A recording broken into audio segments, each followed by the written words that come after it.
Velari Onthas had seen many strange things in her years as a scientist.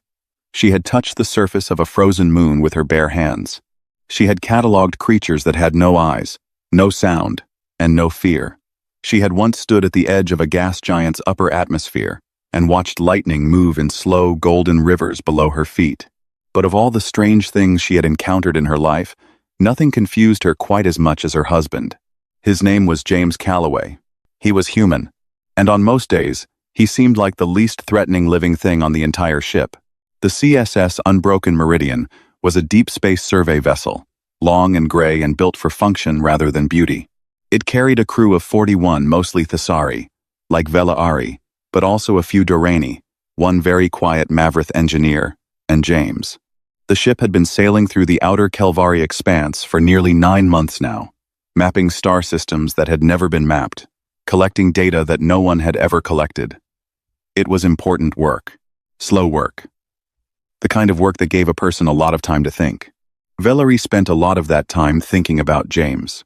She watched him that morning from across the corridor, as he crouched beside a broken water recycler, his tools spread out on the floor around him in a neat half-circle.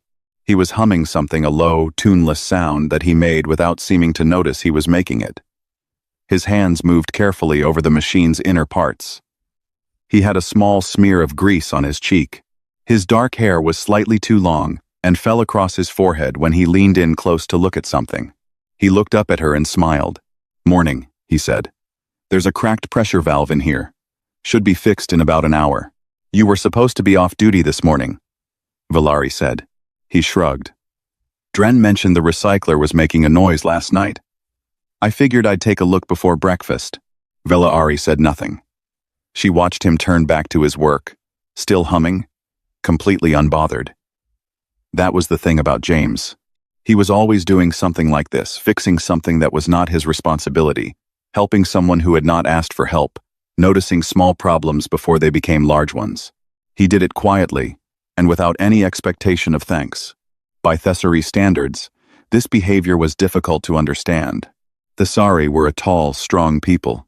They had dense muscle across their shoulders and backs, hard ridged skin along their forearms, and eyes that could see clearly in near total darkness. They had evolved on a world with heavy gravity and sharp seasons, and their bodies showed it. Strength was not just a physical quality among the Thessari, it was something close to a moral one. A strong person protected what was theirs. A strong person did not need to ask for help. A strong person certainly did not crouch on a corridor floor fixing someone else's broken machine before breakfast. James was not strong. Not in any way the Thessari understood the word. He was shorter than every Thessari on the ship by at least a head. His skin was smooth and soft, with no natural protection at all. A single deep cut could do him serious damage. He could not see well in low light. His hearing was limited. His reflexes, though he seemed unaware of this, were noticeably slower than those of any Thessari crew member. He got cold easily. He got tired easily. He bruised easily. He also laughed very easily, which the Thessari crew found almost as puzzling as everything else about him. Velari remembered the first time she had told her colleagues she was going to marry him. There had been a silence that lasted just a little too long. Then Captain Dren, who was a careful and polite man, had said, "He seems very gentle." In Thessari, the word he used, Vethara, carried a meaning that sat somewhere between calm and unlikely to survive. It was not a compliment. It was not quite an insult either. It was simply an honest observation, delivered with the practiced neutrality of someone trying hard to be supportive. Velari had married James anyway. She loved him in a way that was difficult to explain to anyone who had not met him. He was kind, without effort. He was curious about everything. He asked her questions about her work and actually listened to the answers. He remembered small things, her favorite food, the particular way she liked her sleeping temperature, the names of her childhood friends back on Thessar. He never made her feel strange for being who she was, even when who she was made very little sense to him. But there were moments, private moments, the kind she would never say out loud when she looked at him and felt something close to worry.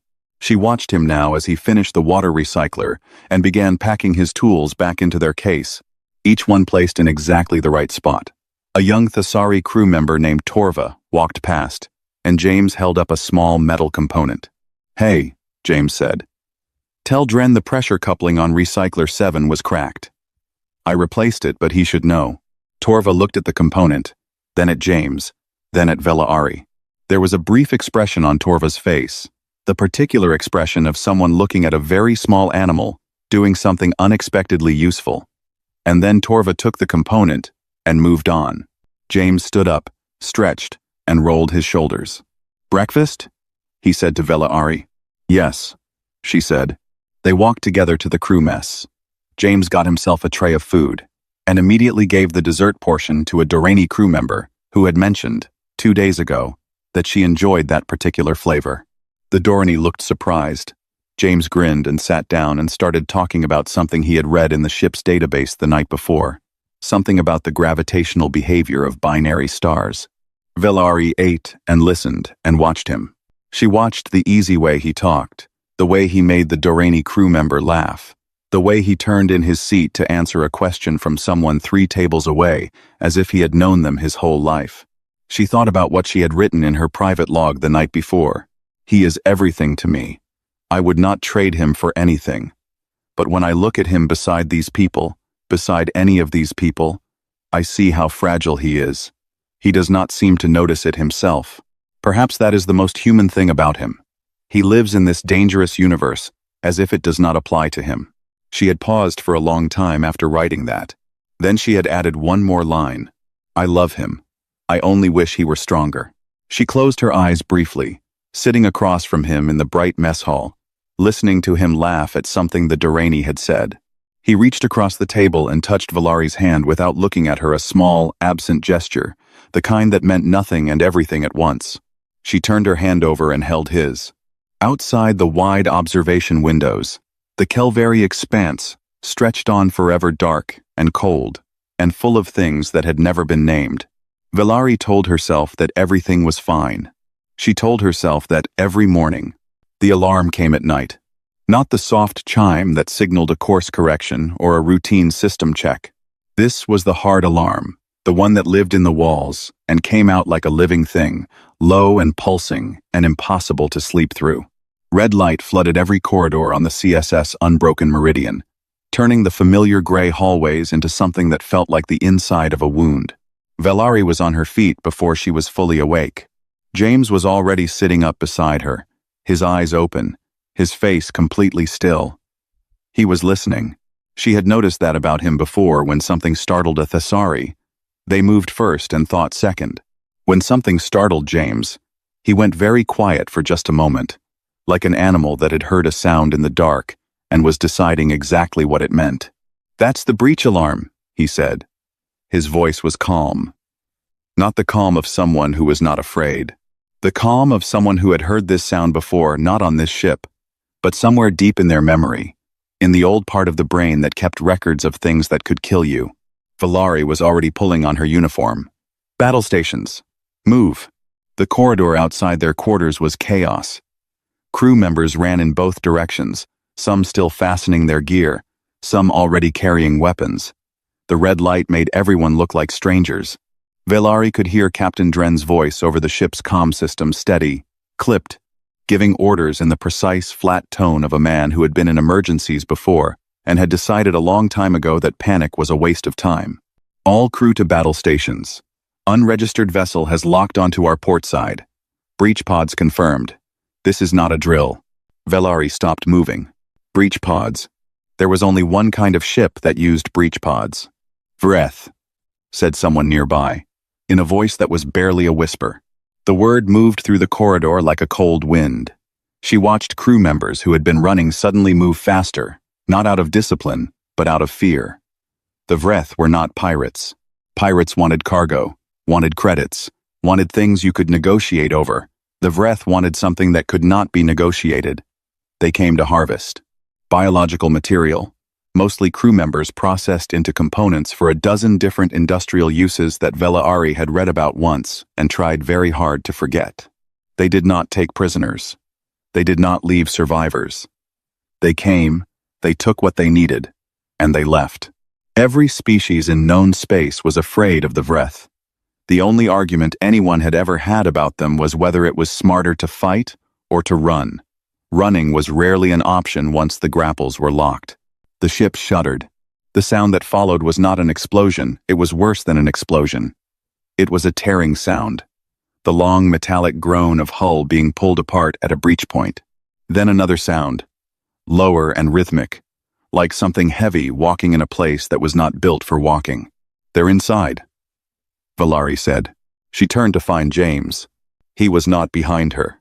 She spun around, scanning the corridor, and found him 6 meters away, moving in the opposite direction from the battle stations toward the breach. He had his engineering toolkit over one shoulder and a portable comm unit clipped to his collar. He was not running. He was walking with the particular focused walk of someone who knew exactly where they were going and was not wasting a single step getting there. "James." Her voice came out sharper than she intended. She crossed the distance between them in 3 strides and grabbed his arm. "The battle station is the other way. You need to, I know." He looked at her. His face was different now, not frightened, not excited, not any of the things she would have expected. It was focused in a way she had not seen before. His eyes were steady and dark and completely present, the way they got when he was deep in a repair problem that no one else had been able to solve. "I'm not going to a battle station. James. Vel." He said her name the short way, the way he said it when he needed her to listen. "I know this ship. I know every system, every corridor, every weakness, every shortcut. I've been running failure drills on this ship's structure since week 2. He looked at her for one more second, a long second, a full second, the kind that holds more than most minutes do. "The Vreth don't know this ship. I do." She stared at him. Around them, crew members pushed past. The alarm kept pulsing. The red light kept bleeding down the walls. "The science team needs protection," he said. "Your lab sector, the lower deck crew, they need someone between them and the breach points. That's you." He adjusted the strap on his toolkit. "This is me." She wanted to say something.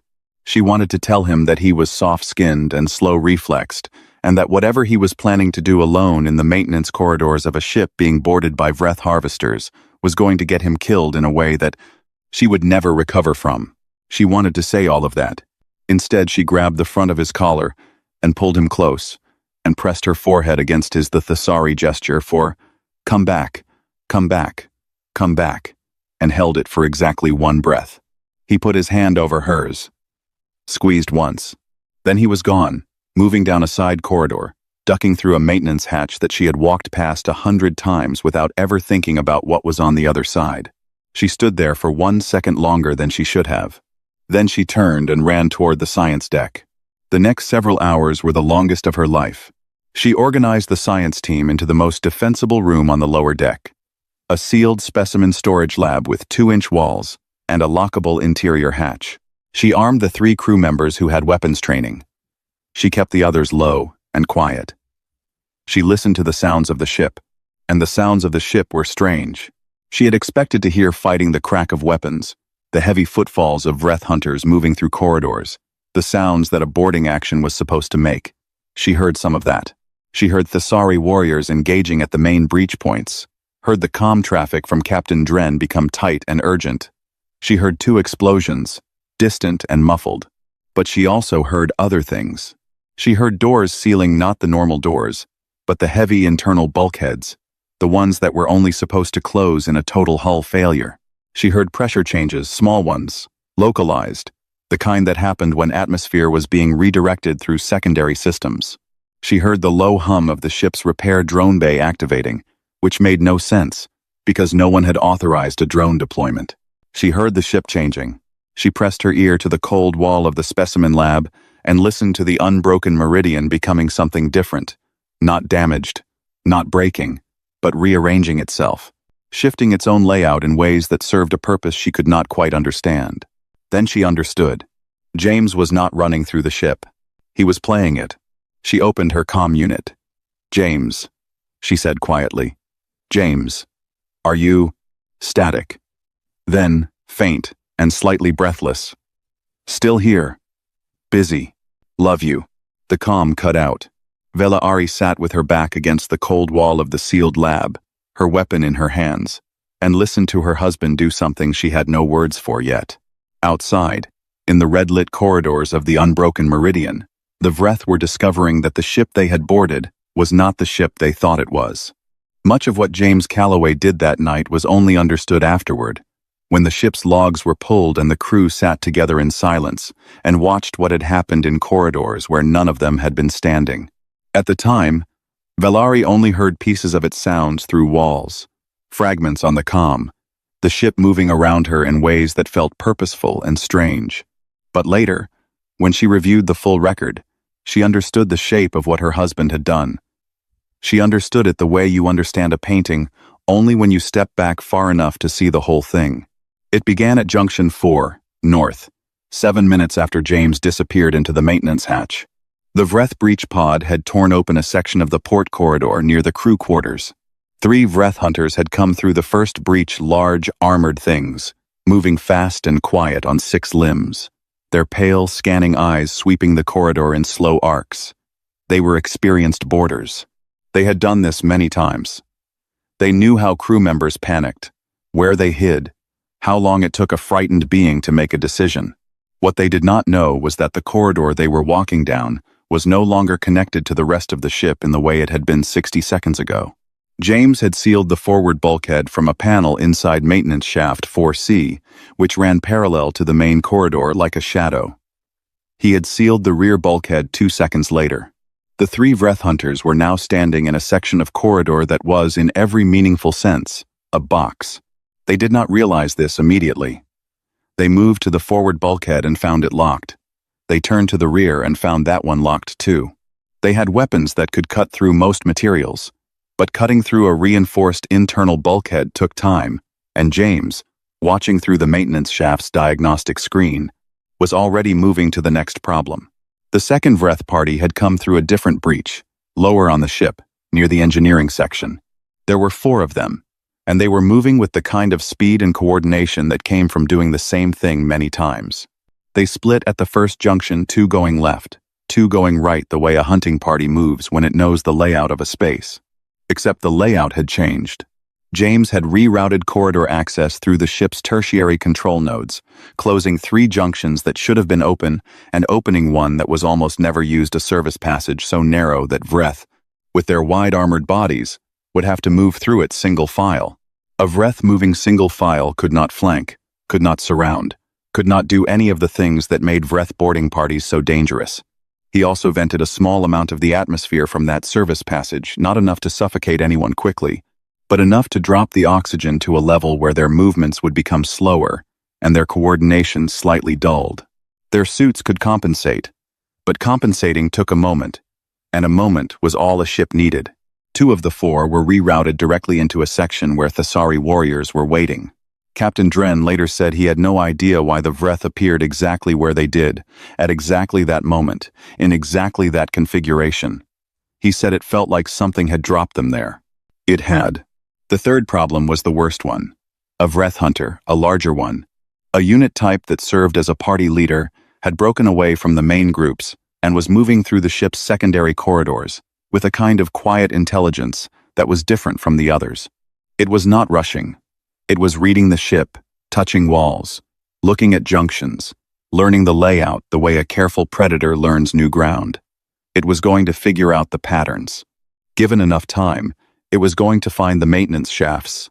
James was 3 sections ahead of it, moving through crawl spaces that required him to pull himself forward on his elbows, which was not comfortable and which he later described, with what Velari considered an extraordinary amount of calm, as pretty tight in places. He reached the repair drone bay before the Vreth leader reached Section 7. The drone bay held 12 small maintenance drones machines designed to crawl through tight spaces and fix things with small, precise tools.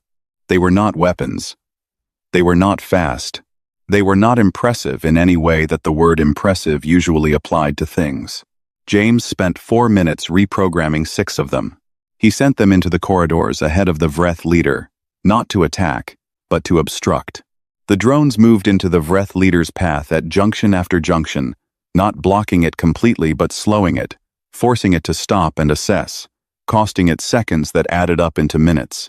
Two of the drones, sent ahead to a specific panel near Section 7, pulled a secondary power relay loose in a way that caused a controlled electrical discharge across a 3-meter section of floor. The Vreth leader stepped on it. It did not kill the Vreth. It was not meant to. It was meant to damage the sensors in its lower limbs, the organs Vreth used to feel vibration, to detect heartbeats through flooring, to locate hidden crew members in sealed rooms. The discharge did exactly that. The Vreth leader stood in the corridor for a moment, very still, and then began moving more slowly, more carefully, in the manner of a hunter that could no longer fully trust what its body was telling it. And then James, in maintenance shaft 7B, directly above the Vreth leader's position, opened a fire suppression valve. The corridor filled with suppressant foam, thick, fast, and extremely cold. The Vreth leader was armored, but armor that could stop a weapon could not stop foam that expanded to fill every gap and joint and external sensor opening. The Vreth leader went down, not dead but completely immobilized, locked inside a rapidly hardening shell of white foam, unable to move anything. James pulled himself forward in the maintenance shaft, reached a junction hatch, dropped down into the corridor, and looked at what he had done for exactly 2 seconds. Then he picked up his toolkit and moved to the next problem. There were 2 more Vreth breach parties unaccounted for. He had already sealed their most likely routes. He had already calculated the atmospheric pressure changes that would force them left instead of right at junction 12. He had already identified the secondary plasma conduit that, with a carefully managed overload, would send a surge through the magnetic grapple cables and damage the breach pod guidance systems before the remaining pods could deploy. He was, by this point, bleeding from his left forearm, where he had caught it on a sharp edge inside a maintenance shaft. He had a burn across the back of his right hand from the plasma conduit work.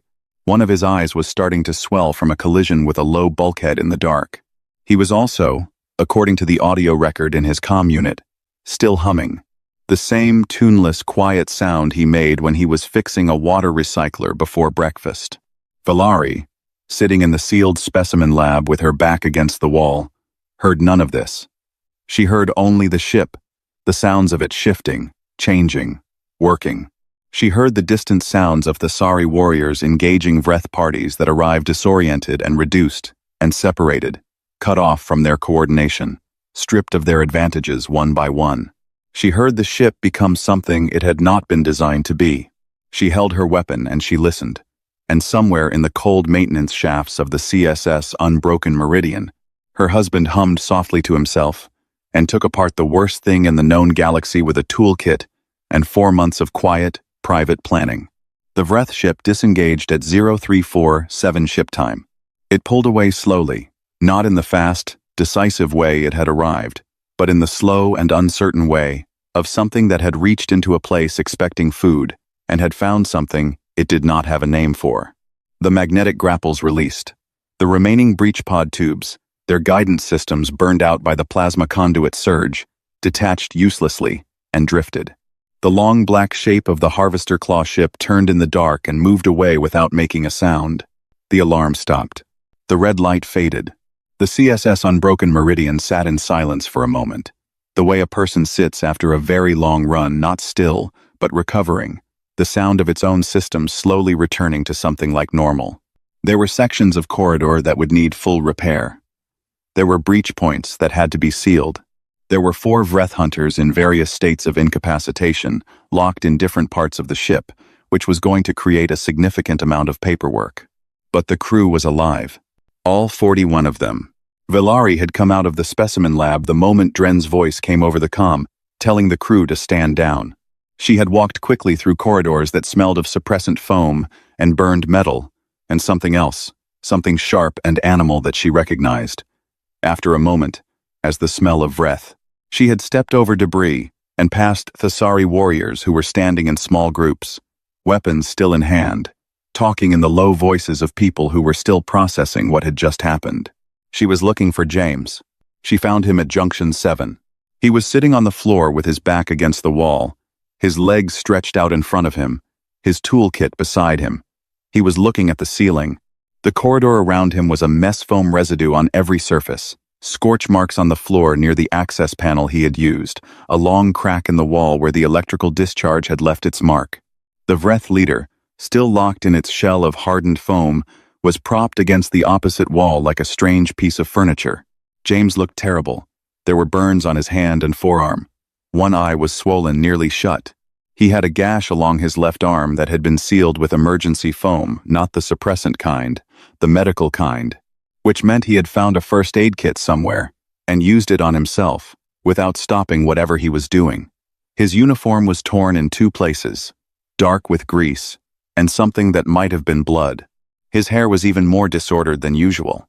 He looked up when he heard her footsteps and gave her the same smile he always gave her, the unhurried, easy, slightly crooked smile that she had fallen in love with over a shared meal at a research station 3 years ago. "Hey," he said. She sat down on the floor beside him, which was not a thing Thessari normally did, and put her arms around him carefully, because he was clearly very hurt and she did not want to make anything worse. He leaned into her without hesitation, the way he always did. They sat like that for a while. Then the others started arriving. It began with Torva, the young crew member who had taken the water recycler component from James that morning, who had looked at him with that expression of polite confusion and moved on. Torva came around the corner, took in the scene in Junction 7, and stopped. The Thessari warrior looked at the foam-locked Vreth leader, looked at the scorch marks, looked at James sitting on the floor with his burns and his swollen eye and his emergency foam-sealed arm. Torva was quiet for a long moment. "You did this?" Torva said. "Most of it," James said. "The warriors finished off the ones I rerouted to them." "You rerouted them. The bulkhead controls in Shaft 4C connect to the tertiary junction grid. If you know the sequence, you can redirect corridor access from there." James shifted slightly, winced. "I'd been thinking about it for a while." Torva looked at Vela'ari. Vela'ari said nothing. She watched. More crew members arrived, drawn by word spreading through the ship, the way word always does, after something extraordinary, faster than any comm signal, person to person in the low, urgent tones of people who can't quite believe what they're being told. They came in ones and twos and stood in the corridor of Junction 7 and looked at the evidence of what had happened. Captain Dren came last. He was a tall man even by Thessari standards, broad through the shoulders, with a face that showed its age in the way of someone who had spent a great deal of it in difficult places. He had fought in 3 wars. He had commanded ships through situations that had killed lesser captains. He stood at the entrance to Junction 7 and looked at all of it. The foam, the burns, the crack in the wall, the incapacitated Vreth leader, the human sitting on the floor, and he was quiet for so long that several crew members glanced at each other, wondering if something was wrong. Then Dren walked across the corridor and crouched down in front of James, putting himself at eye level, the way you do when you want a conversation to be between 2 people and no one else. "Tell me how you did it," he said. James explained. He was clear and precise and modest about it in the particular way of someone who has done something difficult and considers it simply the logical application of available information. He talked about the bulkhead sequences. He talked about the atmospheric rerouting. He talked about the drone reprogramming and the conduit surge and the pressure valve and the way Vreth hunting parties became significantly less dangerous when their coordination and flanking ability were removed. He talked about the failure simulations he had been running in his head since week 2 of the voyage, lying in the dark at night, mapping the ship's systems, asking himself the same quiet question over and over. If something went wrong, what would this ship be able to do? When he finished, Dren was still crouching in front of him, and the corridor was completely silent. Dren looked at James for a long time. Then he looked at the Vreth leader in its shell of foam. Then he looked back at James. "The Vreth study crew manifests before they board," Dren said slowly. "They identify threats. They plan around the most dangerous crew members." "Yes," James said. "They would have looked at you," Dren said. "A human engineer. No combat record. No augmentations. No physical threat classification." James smiled. "I know." Dren straightened up. He stood there in the ruined corridor and looked at the crew gathered around him, the sorry warriors, with their dense muscle and their hard skin and their lifetime of combat training. And then he looked back at the humans sitting on the floor who had just done what none of them had done. Valari watched Dren's face. She had known Dren for 6 years. She had rarely seen him surprised. She watched him be surprised now, and it was a complicated thing to look at, not embarrassment, not admiration exactly, but a genuine and total revision of something he had believed without ever knowing he believed it. Torva said, quietly, almost to no one. He was the most dangerous one on the ship. No one disagreed. Valari looked at her husband. He was looking at the ceiling again. That easy expression back on his face. Already somewhere else in his thoughts. Already thinking about the repairs. Probably. Already cataloging what needed to be done, and in what order. She had spent 9 months worried about how fragile he was. She had been measuring him in the wrong units entirely. She understood that now not as an idea, but as a physical feeling in her chest. The particular sensation of a belief you have held for a long time, cracking open, and becoming something larger and truer. She had been looking at a river and worrying that it did not look like a mountain. She had not understood that rivers and mountains are dangerous in different ways, and that a river, given enough time and knowledge and patience, can take apart a mountain completely. James looked over at her and raised an eyebrow. "You okay?" he said. "Yes," she said. She was not sure that was true.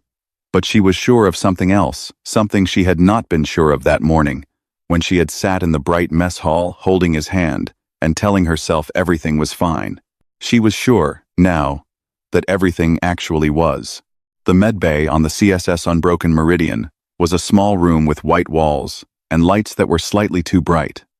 It smelled of antiseptic and recycled air. There were 6 beds, 3 of which were occupied by Thessari warriors, with injuries from the boarding action cuts, burns, 1 broken bone in a forearm from a direct Vreth strike. They would all recover fully. James was on the 4th bed, sitting up rather than lying down, which the medic kept asking him not to do, and which he kept doing anyway. The medic, a capable Durrani named Sovi, was working on his arm with a tissue regenerator, moving the instrument slowly across the gash that ran from his wrist to his elbow. It was not a life-threatening wound, but it was deep enough that it needed proper treatment, and the emergency foam James had applied in the corridor had done its job of keeping the injury stable rather than actually healing it. Valari sat in a chair beside the bed and watched. James was talking to Sovi about the regenerator, asking questions about how it worked, listening to the answers with genuine interest, the way he listened to everything. Sovi, who had been nervous and shaken when James first came in, had visibly relaxed over the past 20 minutes. That was something else James did without trying. He made people around him feel that the situation, whatever it was manageable. Not because he pretended things were fine, but because his manner suggested that even the difficult things were simply problems, and problems had solutions if you looked at them carefully enough. Valari had been sitting in this chair for almost an hour. She had not said very much. James had not pushed her to, which was another thing she loved about him. He understood the difference between a silence that needed to be filled and a silence that needed to be respected. But there was something she needed to say. She had been carrying it since Junction 7, since she had sat on the corridor floor beside him and felt the shape of everything she had been thinking about him rearrange itself into something new and uncomfortable. "James," she said. He said, still watching what Sovi was doing. "I need to tell you something." He looked at her then.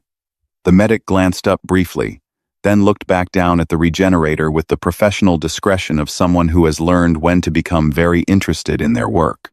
Valari looked at her husband, his swollen eye, his burned hand, the exhaustion that was starting to show now that the action was over, and his body was finally being allowed to report all the things it had been through. She looked at the face she had woken up beside every morning for 3 years, the face she had been worrying over, quietly, in the private part of herself, where she kept thoughts she was not proud of. She told him about the log entry. She told him simply, without excuses, the way you tell someone a truth that reflects poorly on you when you respect them enough to let it. She told him about the word she had written stronger and what she had meant by it, and how long she had been meaning it without ever saying it out loud.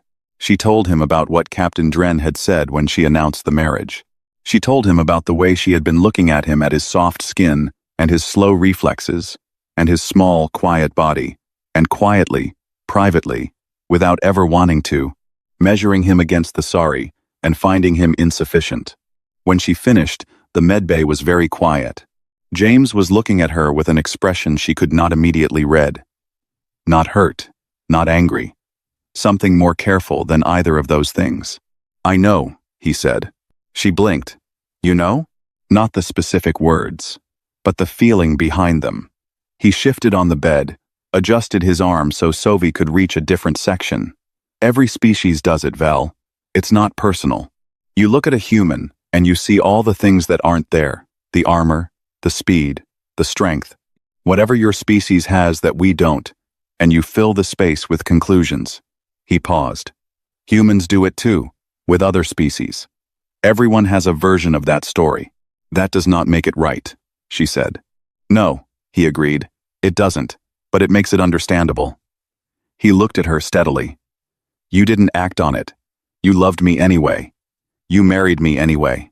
Whatever quiet worry you had, you chose me in spite of it. I am ashamed of it, she said. I know. He reached over with his uninjured hand and put it over hers. You're allowed to be, and I'm telling you it's okay. Both things can be true. She turned her hand over and held his, the same way she had in the mess hall that morning, though that morning felt like it belonged to a different voyage entirely, a different version of the ship, a different version of herself. Tell me something, she said. When you went into those maintenance shafts, were you afraid? He was quiet for a moment. Yes, he said. But fear is just information. It tells you the situation is serious. It doesn't tell you what to do about it. He looked at their joined hands. Humans have been afraid for a very long time. We come from a world that had things in it that wanted to eat us, from the very beginning. Big things, fast things, things with better eyes and better teeth and better everything. We didn't win because we were stronger. We couldn't be stronger. There was always something bigger. He tilted his head slightly. We won because we learned the ground. We learned the weather, the seasons, the patterns. We made the environment do the work for us. It's the oldest human skill. It's in every one of us. Velari thought about the maintenance shafts, the bulkhead sequences, the atmospheric rerouting, the plasma conduit surge. A man in a crawl space with a toolkit and a complete mental map of a ship, turning that ship into something the Vreth had never encountered and had no category for. She thought about 10,000 years of frightened, adaptable, incurably curious creatures learning the ground. The Vreth dismissed you, she said. On the crew manifest. I know, he smiled.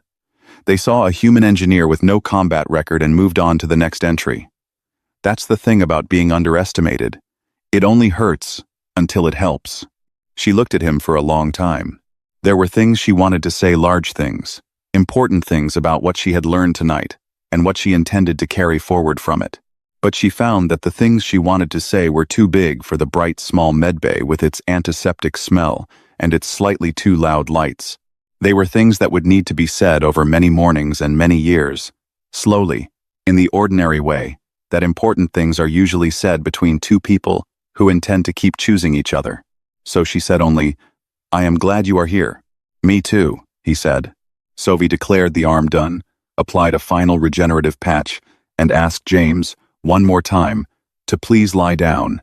James said he would in a minute. Sophie gave Velari a look that said clearly that a minute was not going to happen, and Velari gave Sophie a look back that said she was aware of this and had made her peace with it.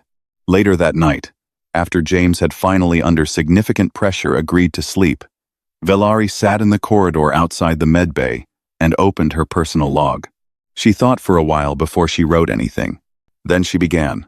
He told me tonight that humans learned, a very long time ago, that survival is not about being the strongest thing in the room. It is about knowing the room. She paused. I have been thinking about what that means. Not just in terms of what he did tonight, though what he did tonight was more than I have words for. I mean in a larger sense. The Vreth studied our crew manifest and dismissed the human. They looked for the biggest threats. They planned around the obvious dangers.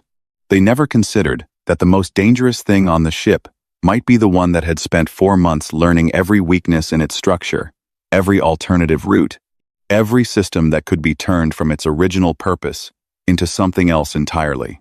They did not understand humans. I did not understand humans.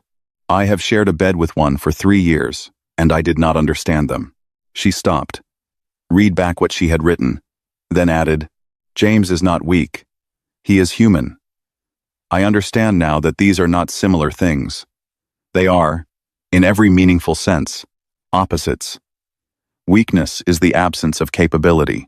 What James has this patient, quiet, unshakable attention to the world around him, this deep and total refusal to accept that the environment cannot be turned to his advantage, that is not the absence of anything.